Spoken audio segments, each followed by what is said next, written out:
Good afternoon from the Red Mic. Hope everybody's doing okay today.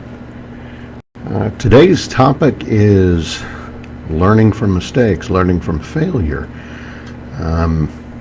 All the best teams will do it. You hear about halftime adjustments and things like that. With the exception of the 1972 Dolphins, there's not been a perfect team in NFL history since the merger. I don't pay attention to pre-merger, so I don't have any idea if there was a perfect team before that or not. But the 72 Dolphins are alone in that class. Closest team that came to it was the 2007 New England Patriots. Now, of course, they went 16-0 in the regular season, but they lost in the Super Bowl against the New York Giants. So close, but no cigar. There have been a few other teams that have come close as well. The Oakland Raiders in '76, the '84 49ers, and they won the Super Bowl. The Raiders in '76 won the Super Bowl. The 15-1 Chicago Bears in 1985, they won the Super Bowl. And then you've got the Green Bay Packers went 15-1, but then they lost in the playoffs. And then the Carolina Panthers, they lost in Super Bowl 50 to the Denver Broncos. And then the 1982 Washington Redskins, they lost one game in the strike-shortened season to the Dallas Cowboys, who then they turned around and beat in the playoffs. And then they won the Super Bowl. So all of those teams close but no cigar to the 72 Dolphins. And don't get me wrong, I'm not a Dolphin fan, but no one else has done it, so you got to give them props, right? All of these teams, I would venture to say, learned something from their one loss, or in the case of both the Packers and the Panthers, their two losses in those seasons. So, a story from my background. Mentioned before that a fraternity brother of mine and I, Gerald Schellenberger, we coached a team in Wichita Falls, Texas, little boys club team. This team was loaded for bear. They were just fantastic. They were the American League Lions. Technically, they weren't the Ben Franklin Lions, but I think all the kids on the team went to Ben Franklin Elementary. Anyway, this team was just loaded. Amazingly talented squad. We beat one team 60-0, and that was that was kind of embarrassing. We actually pulled our starting quarterback, our starting running back, one of our other starters we pulled, and this was after like halfway through the second quarter, because we were just beating the crud out of this team, and we were just so loaded. Ended up putting our starting two guard, slowest kid on the team, put him in the backfield. Figured, okay, he can't cause any damage. We hand the ball off to him. He goes 40 yards for a touchdown. So that's how good this team was. We went undefeated. Only had 14 points scored on us the entire year. We won the championship game 38-6. The game right before that one, the one that got us to the championship game, we won 6-2. 6-2. And the 2 points on the safety, it was an intentional safety that we called because this team was faster than us. But we had them up 6-0, but time was running out, and they just kept knocking us back. And my dad yells at me from the stand saying, "Hey, intentional safety." Light bulb went on. So that's brilliant. Thanks, Dad. So we called a timeout, told our quarterback, "Hey, let's go into the back. We're going to go back in.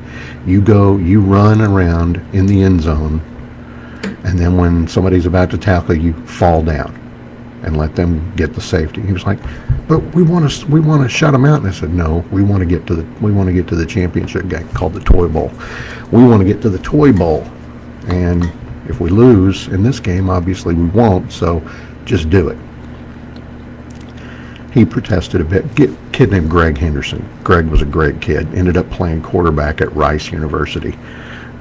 His younger brother, Tommy, who played for me a couple years after that, he also ended up going to Rice. Just immensely talented family. Greg falls on the ball, safety.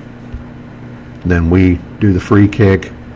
And because of the lesson we learned in this perfect season earlier in the season, we knew exactly what to do. We did not kick it deep. We kicked it onside.